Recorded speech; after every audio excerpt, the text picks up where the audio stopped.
Azurfa Radio, duniyar labarai a tafin hannunka. Assalamu alaikum, barkanku da sake saduwa da mu a wannan tasha mai farin jini, Azurfa Radio. Za ku iya sauraron mu ta hanyar sauko da manhajar mu da ke kan Play Store.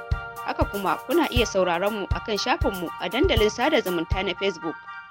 Sannan kar ku manta, ku yi subscribe din YouTube channel ɗinmu tare da danna ƙararrawar sadarwa domin sanar da ku a duk lokacin da muka saka muku wani sabon shirin. Azurfa Radio, muryar zamani. Samun ingantaccen ilimi a Najeriya abu ne da ke ci gaba da sanya shakku a zukatan al'umman kasar, duba da halin ko in kula da ake danganta gwamnatoci a matakai daban-daban da nunawa ga makarantun gwamnati da akasarin yaran masu karamin karfi ke zuwa domin samun ilimi. A yayin da ake ci gaba da neman mafita ga yadda za a sake buɗe makarantun boko ba tare da sanya ɗaliban kasar cikin hatsari ba, sakamakon ci gaba da yaduwa da annobar coronavirus a kasar da ma duniya baki ɗaya. Ko menene makomar karatun allo baya ga haram ta barace-barace da wasu gwamnonin arewa suka yi a baya? Ga gwamna mai malabuni na jihar Yobe da tsokaci akan karatun na allo. Na farko, ilimi na allo kamar da ya ɗauki hankalin mutane akan makoman karatun allo, wanda wasu ke danganta shi da bara. Mu dai a sanin mu ga kafin zuwan tura mulkin mallaka sun zo sun tarar da ilimin allo, wanda shi yasa ba su samu mutanen arewacin Najeriya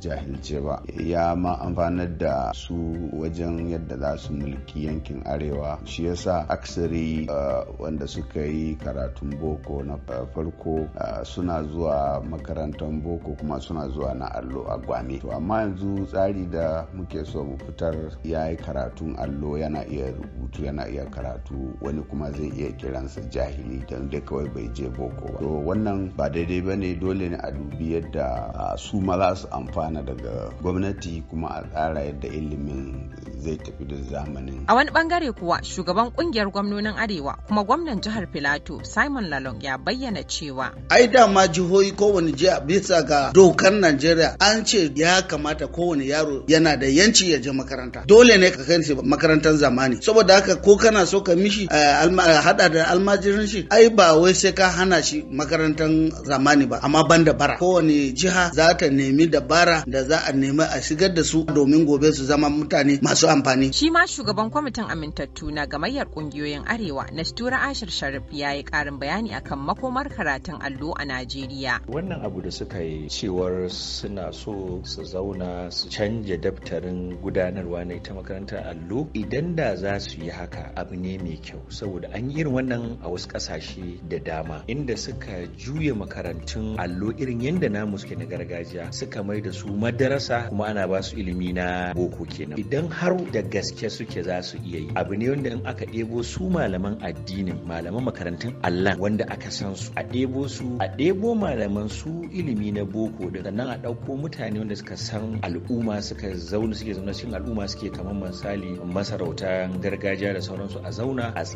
tsara jadawali na yadda za a gudanar da wannan al'amari, kuma su tsaya su yadda su ɗauki kuɗaɗen da ya kamata su kashe din su yi da abu ne mai alheri. Masana a fannin karatun allo dai na ci gaba da kokawa kan yanayin tafiya da tsarin almajiranci a ƙasar, inda suka buƙaci gwamnati ta ba da gudunmawa wajen farfado da tsohon tsarin karatun allo da aka sani kafin zuwan turawan mulkin mallaka, tare da bawa duk wanda ya karanci ilimin arabiya fifiko a wajen ba da aiki kamar sauran takwarorinsu na boko. Abin jira a gani shine yadda gwamnonin arewa za su aiwatar da tsarin haɗa karatun allo da na boko kamar yadda suka yi alƙawari.